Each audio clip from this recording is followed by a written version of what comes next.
Well, I was born in Italy in 1942, and I emigrated in Canada in 1960. 1960, then from Canada, I came in United States in 1968. I came here because I got married over here, and from the marriage, I had two daughters, Rosanna and Lisa, and right now I have 5 grandkids. I worked for General Motors in Terrytown, and I retired from General Motors in 96. And from there, I started a new career in real estate. And even now I'm doing some real estate in a part-time base. I went to Canada when I was 17 years old, 17 and a half, let's say. Where did you live in Italy? In Italy, I lived in Valdena di Borgotaro, provincia di Parma. In Italy, when I was a young guy, I went to school, and then also I went to school in a seminarian because my grandmother wanted me to become a priest. So I stayed there 4 years, and then I decided that wasn't for me. My father, in the meantime, he emigrated in Canada. He didn't take me there because he figured I was going to go on with the school as a priest. But then I changed my mind, and then I went to school in Borgotaro for a couple of years at Liceo Scientifico di Borgotaro. But then my father said it's time to get the family together, and me and my mother and my sister was already in Canada, so we all went there in Canada, in Toronto. I lived in Italy with my grandmother, my mother, and my father and my sister. I got a sister named Rita. She went to Canada also in 1958. Like I told you before, I didn't go because I was studied to become a priest. But then, like I told you before, I changed my mind, and I went in Canada where the family was reunited all together in Toronto, Canada, Toronto. And my grandmother stayed back in Italy. Unfortunately, she passed away 8 years later. And in Italy, I still got a cousin. The only sibling I have left is a cousin, which is a Monsignor. He became a priest, and he's the only one I have in Italy now. In Italy, we didn't have what we have in Canada, what we have over here. In Italy, it was like, to me, it wasn't that hard because I was away from there too, from the village, because I was in a seminarian. And I only used to go home in the summer. But during the school year, you stay in, sleep there, and you go home just in the summer for a month, and then the next year you go back. The only thing when I went to Canada, the worst thing, I will never advise anybody when you are 17 and a half to emigrate, because you leave behind all your friends and all your friends. In other words, it's very bad. When you arrived in another country, you don't know the language, you don't have no friend, you don't have anything. But I was lucky enough. I had my father and my sister there, my aunt, my uncle, and a cousin. So the family was already in Canada already. So I got familiar with very fast, and I started to work in construction. And I was 17 and a half years old, pushing wheelbar. And after a while, I went to work in a factory, and I used to work there for a Canadian Tire Corporation. But I did the best I could, because I had to work. I couldn't go to school in Canada, so you work, and that's all you did. I should have gone to school though, but I didn't. And but I helped out myself. I can read, I can write, I'll do the best I can. That's all. In fact, I became a real estate broker. I took the exam and everything, and I passed it. And even now, I still got the license. I used to go back and forth from Toronto here with a friend of mine. We used to come down here, and I met my wife here, which I knew her already when in the village there in Italy. And I got married over here, so we talk it over, we decide to come here. She didn't ask me to come here, but she said, I figured maybe over here was better, and I tried. I could always go back in those days, but I stayed over here and I went to work for General Motor, and I worked for General Motor for 28 years without missing a day. 28 years. Then, like I told you, I became a real estate salesman, and from a salesman I became a broker. You said you met your wife in the village that you lived in Italy? Yeah, we used to know each other because I was young, she was young, and then I came down here. We used to come down here in like vacation, and I went to see her, to my mother. Then she wasn't my mother-in-law, but my mother-in-law, she made the ravioli, I remember like today. And we met there, and we started to talk, write, and then everything else. So then I kept coming down, and 2 years later we got married. That was 1966, and we got married in 1968. It's so many stories, but listen, I came down, I didn't have no money, of course. I didn't have no money or anything, and I came down, I didn't have anything. So, but my wife took care of the wedding and everything. And also we went in honeymoon in Italy we went to Italy in honeymoon, where we stayed there maybe a month.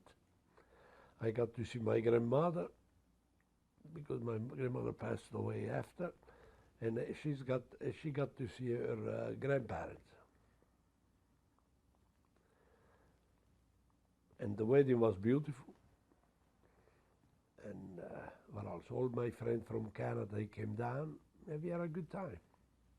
Well, I'm very proud to be an Italian. I think you ain't going to see an Italian which is not proud to be an Italian.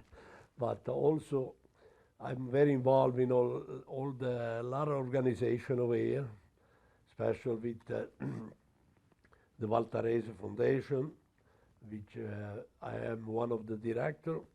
Also, thank you to Mario Gabelli. We are doing good things. He helped us out with the scholarship, and with his help, we probably can do a lot of things.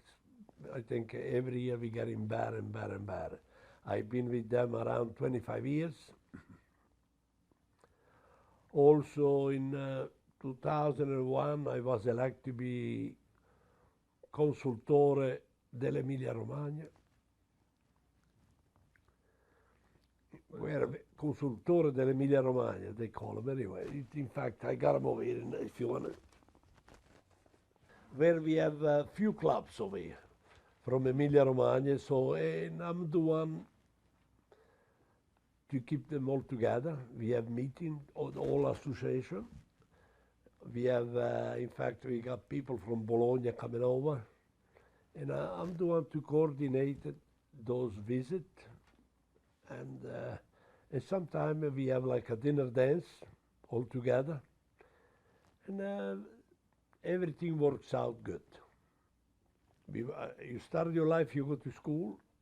I used to go after the cow, you know, because my father was a farmer there, and you go after the cow, work and try to do the best you could, help out the family, because in there, 6 years old, 7 years old, you gotta do things, you gotta help out. So that was nice, but the people were very happy over there in the village. We used to have people get together, we all love each other, and in other words, I wish I could go back, to tell you the truth. Right now, probably it's around 30 people left, but in those days, probably 300. Probably 300 in those days, yes. Borgotaro è il comune. I'm outside, Valdena, just a village outside Borgotaro. maybe 5 kilometers, 6 kilometers probably. Valdena, yes. Can you tell us a bit about where you went to school, or? Well, the first 5 years I went to school in Valdena. Then after that, I went in Pontremoli, Italy. That's where the seminary was. And I stayed there 4 years. There was very discipline was first. They didn't play around. And they didn't play around. In other words, you gotta go to school in the morning, get up 6 o'clock in the morning, make your own bed. I was around 12 years old. You gotta make your own bed and make sure it was straight, everything was good. Then after they'll give you half an hour time to do what you have to do. Then you go to in church, mass. After the mass, you go have breakfast. Breakfast, you go to study a little until it was the time to go to school, to go to classes. And you stay there from 8 o'clock until 12 o'clock. 12 o'clock you get out, and you go in the church. After that, and then you go to eat. And in the afternoon also you have a 2-hour class starting at 2 o'clock, and then they give you like half an hour to play around, play soccer maybe, and then after that you go back to study, to make your homework for the next day. Then they give you another 15 minutes to relax, whatever, and then in church again, and then you go to bed.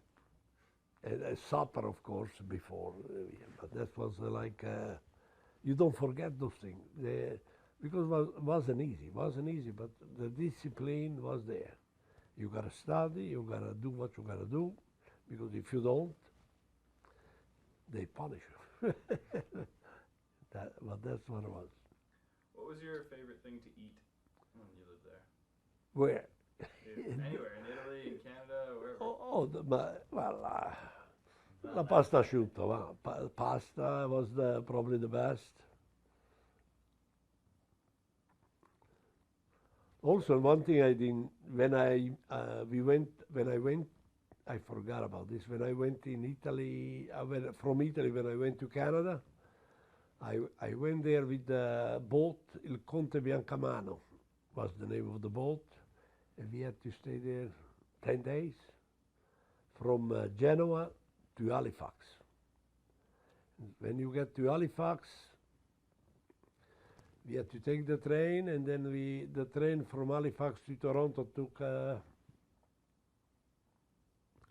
around 2 nights and 1 day. And until I got in Toronto, and there was my father and my sister waiting for me and my mother. And but it's a really something, you know. I think I had $10 in my pocket myself. I didn't have anything, but listen, here I am. Oh, she used to make all kind, you know, because she doesn't have a big menu from the village there, because they all eat almost the same thing we used to eat, you know, pasta, this and that. But when she got to Canada, she learned. She used to make ravioli, lasagna, manicotti, all that old stuff. And then meat too, roast chicken, in other words, like everybody else. When you have, you work, you have more money, so even the food became better. And that's what we did. We used to walk. walk. In fact, I had I gotta tell you this. I was 14 or 15 years old when I became out, 14, 15. I came out of the seminary. I had an uncle. My uncle was a priest. So he had a motorcycle. The poor guy in that period, he died. So that motorcycle he left there for me. And I learned, and I used to go around with that motorcycle. But then I went in Canada. It's that the story finished right there. During the summer, the people used to work in a farm, and then when it became night, the people, they eat, and then they get together, play, talk, and there wasn't much to do, believe me, except only maybe when they used to have those feasts, village feasts, they used to dance, they used to drink, but there wasn't much to do in those days. We used to go to the movie. But the movie was done in Borgotaro from us, was kind of far. So we used to go sometime, maybe once a month. But that's the way the life was. What about in the winter? Was it very cold? Even worse. But we used to go around. We used to go skiing because a lot of snow up there. So, and they used to take care of all the animals. Feed the animals. In other words, everybody had to do something. My father used to have cows, sheep, and goat, and a donkey. We used to play soccer there. The priest was, he always was with us. He teaches us to play this and that. It's all. But they started to play soccer in 1948 when we got this priest. Before they used to have an old priest, he could hardly walk. So, but this guy was good. So he brought in a lot of education. He brought in a lot of things for the people. In fact, everybody became more friendly, more. In other words, they learn a lot from him. Oh, it's a lot of things you think back. Special all the friends when we were growing up all together there. Like when I went in Canada, I miss all the friends, miss completely. I was lost. But then after a few years, you lose everything, all the connection. You lose because you don't write. Young, you don't write back and forth. In other words, but like I said, when I got to Canada, you gotta get used to Canada. You cannot leave with Italy, but Italy you'll never forget it. Even now, for me, Italy, my village, I go there, it's like if I always been there. And you'll never forget that. Like even now, I'm over here, but also Canada. Since I lived in Canada for 8 years, before I came down here, Canada to me is like the second country, because I was young then I became over here, I got another country. So but everything turned out to be good. I don't have no regrets. But the only thing I would never advise a young guy, 17, 18, to emigrate in another country. Unless you are prepared, you know a language, you got a degree. But if you go there just like I was, I went to school a few years in Italy, but that didn't help me at all, But probably the only way he helped me in the Italian language. But over here we don't use the Italian. I was young. I was born in 1942 and the war finished in 45, I think. But my father, he was in the army. He was in the army because, my father was in the army, but I remember the day like I was 4 years old when he came home from the army. And I remember a few things like dreams, you know what I mean?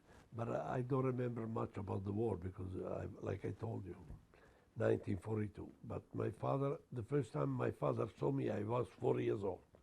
Quite the You know what happened? He came home because he stayed away 7 years, but then he came home in the middle of the time, in middle time, and my mother was expecting from, because my father stayed home for a couple of days. Then I born, and then he went. They got him like a prisoner of war, and they took him in England for 45 days by boat. He was telling me all those stories, and he stayed in England for prisoner of war for so many years, and then he came home in 1946 when the war was finished. He was in the prison before. Eh? He was in the prison. He was. No prison, but prisoner of war. I understand. Prisoner of war. And they took him to England, and over there they used to send those soldiers to work in the farm, do this and do that. Well, I remember like a dream, that we were sitting in the kitchen there, and my grandfather was there, my grandmother and my sister, and they hug each other, everybody, but they were in contact already because they knew where he was. Did you know he was coming home? No, I was 4 years old. I didn't know. Well, I mean, did your family know he was coming I home? think so, but I don't know exactly that. I don't know exactly. But he did his service anyway. 7 years. He went when he had all his hair. When he came home, nothing. Nothing. Yeah. Can you tell us a bit about your journey to to North America, like the boat you came on, what that was like? The boat, the boat was nice. Anyway, we moved. No, we left Genoa, and then the boat. I met a lot of friends in there, but the food was good because I wasn't used to that good food, steak, pasta, asciutta, this and that. In the boat was good. The boat left Genoa, and then all night we stopped in Barcelona, Spain. From Barcelona, then he went to Lisbon. From Lisbon, then they made another stop in Gibraltar. We left Genoa, and the boat was Conte Biancamano. Then from Genoa, all night, we went to Barcelona. Barcelona, he stayed there maybe half a day. We went around Barcelona. In fact, we went to see the stadium, I remember, of the Barcelona there. We went around the city with a taxi.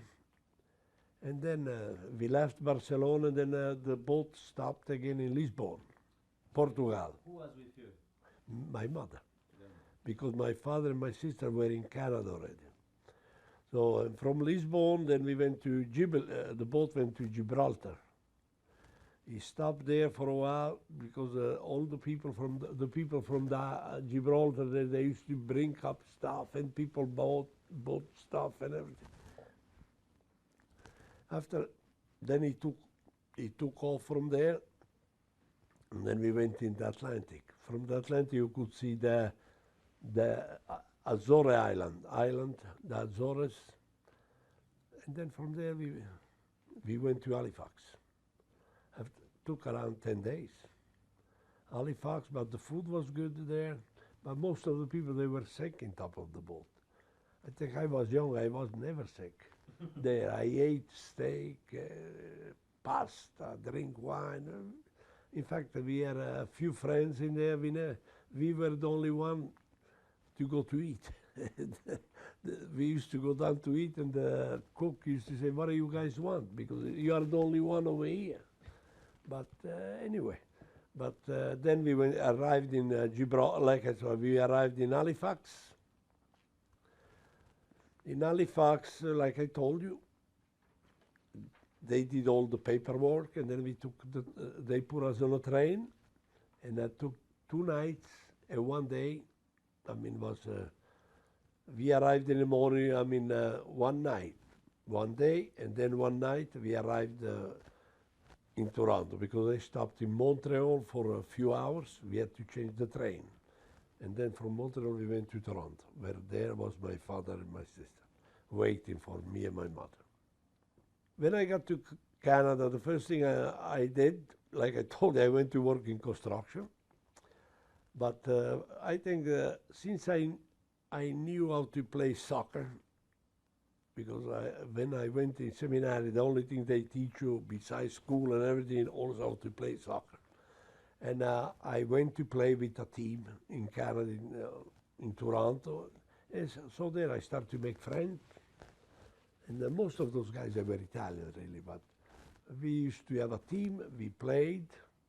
And from there, then you start to go out with those guys. You start to speak out one word today, one word tomorrow. And this is how I started my life in Toronto, Canada, with by playing soccer. And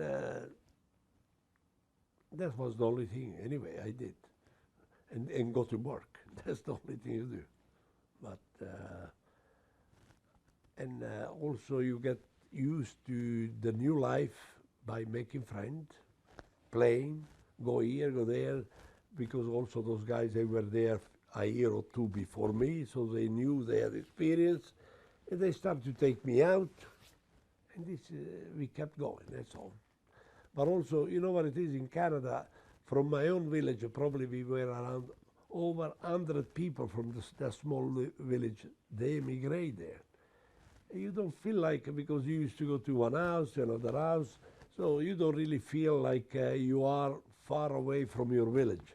Because the people, they were from, these are people you knew at the village, and now you find them in Toronto, Canada. But that's really what happened. What was your home like in Canada? Was it an apartment?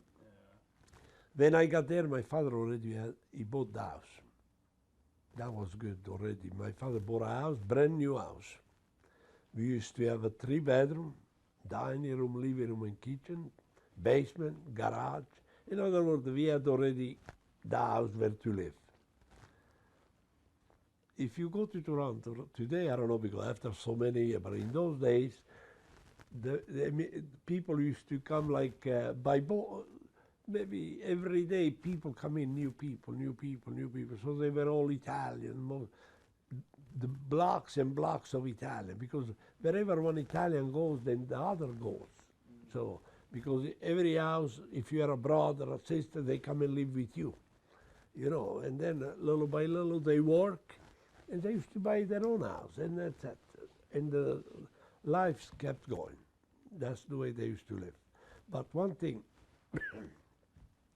they used to help each other, everybody, because immigration, people come in, you don't know anything, you don't know anybody, so but the people who was there, they help you, you know, to find a job, to, you know, but most of those jobs, they were construction work, because of factory, and let's say somebody worked in a factory, whatever, they need somebody to work there. They used to take those guys. They come from Italy. They take them over there, help them out, and it's like a chain, you know.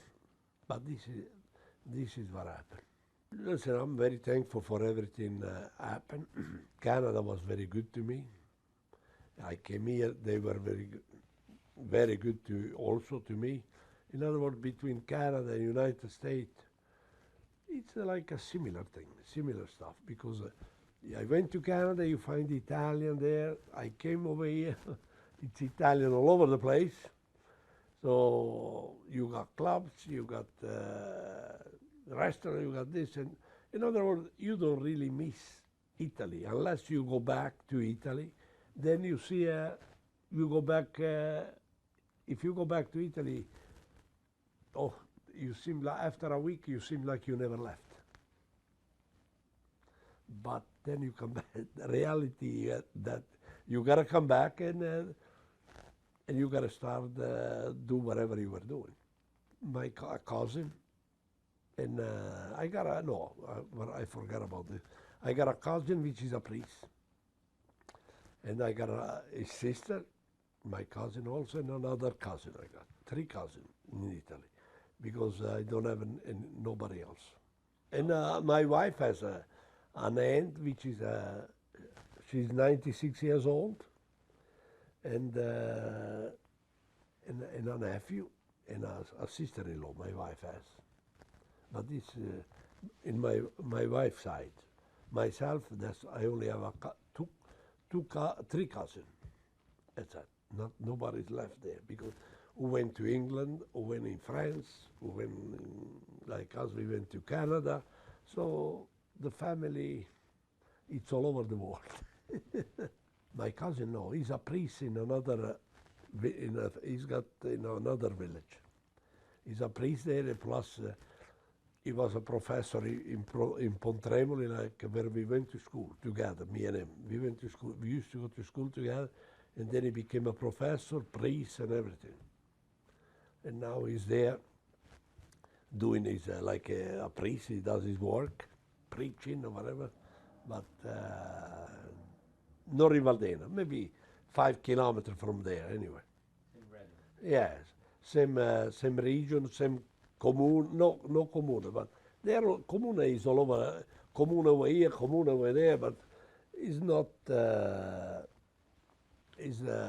far. Yes. Well, I used to come down here. We used to go down there with my friend. We used to go down Manhattan. They used to have a restaurant. They used to play accordion down there. In other words, we used to come down and having a good time.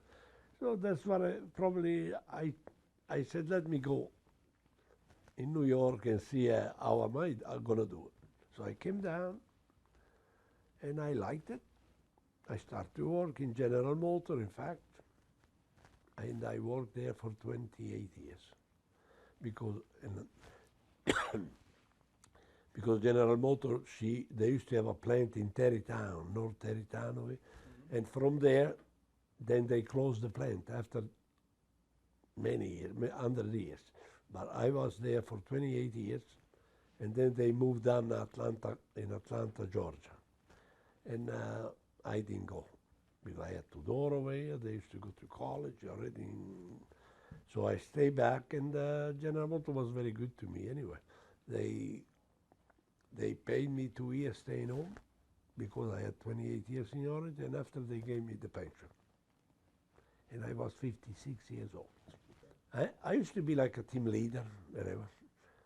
I used to be like a team leader. I had looking after maybe 15 people, 20 people, wherever. You got nothing major, you know. I didn't have that. I used to work, that's all.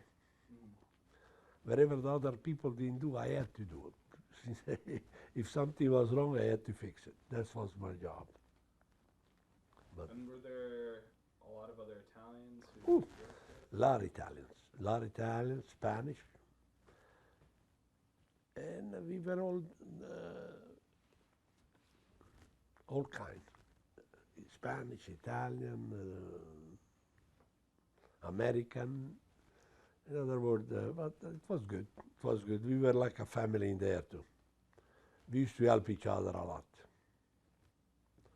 And even now, today, in fact, since we used to have the union in those days, every Tuesday of every month, second Tuesday of every month, even now, the people get together, having coffee, talking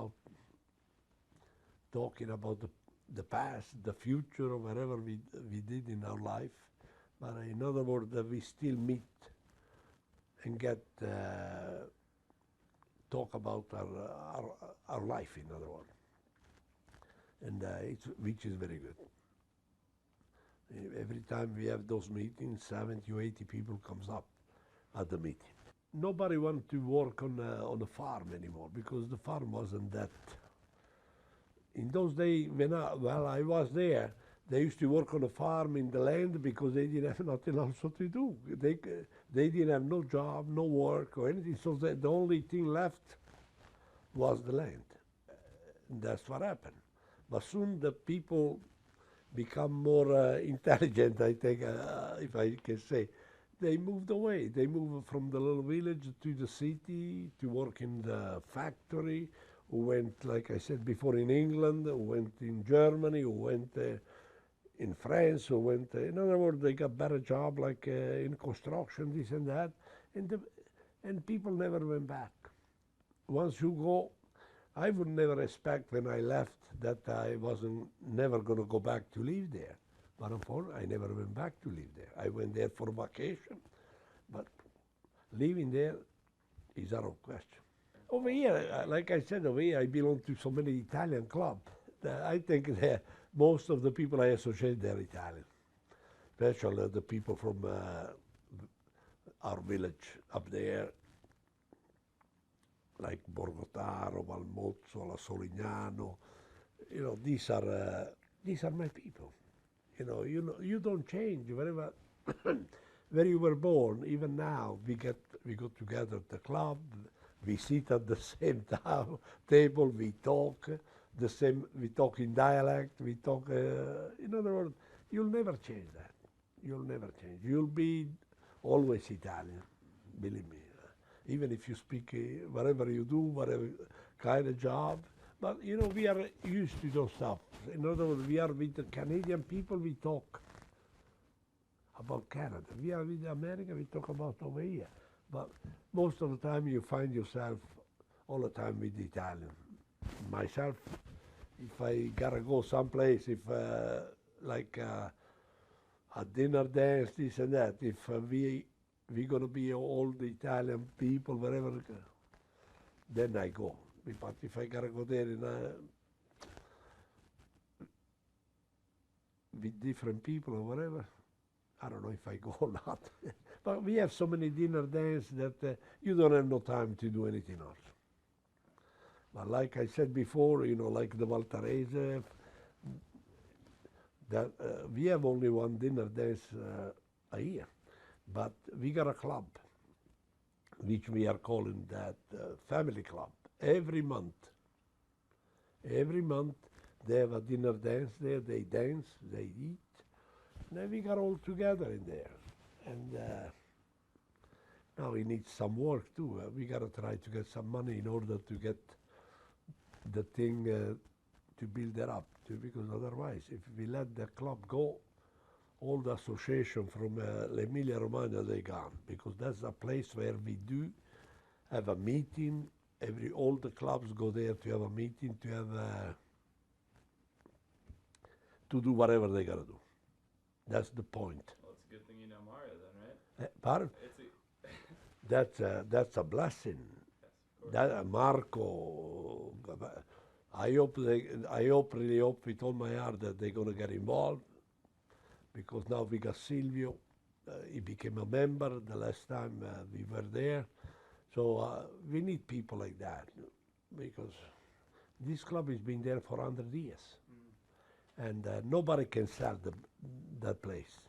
In other words, even it's going to keep going. New member come in, like my daughter is going to be a member. You know, in other words, we keep going generation to generation. And but like you said, we need people like Mario. Yes. And Marco, I hope he does the same thing. Well, listen, I hope nothing stops, because his parents come from the same region too. That's it. The difference is this: we all have different customs. You know what I mean? Like where we come from, we use one thing, but we all also we assimilate. Listen, to tell you the truth, also the other region, they are almost the same like us. Anyway, they got a different thing because they know different people. But I got a lot of people from other regions which we are friends. We are getting together. In other words, like I said, when we go to the affair from where we come from, we act in one way. If we go to other affair from other region, we act like, because almost we all know the same people. Because I know people from other region, I know people from even from, let's say, from Sicily. I got a lot of friends which they are from Sicily, and I go to their affair. In other words, listen, we are Italian, we are all brothers.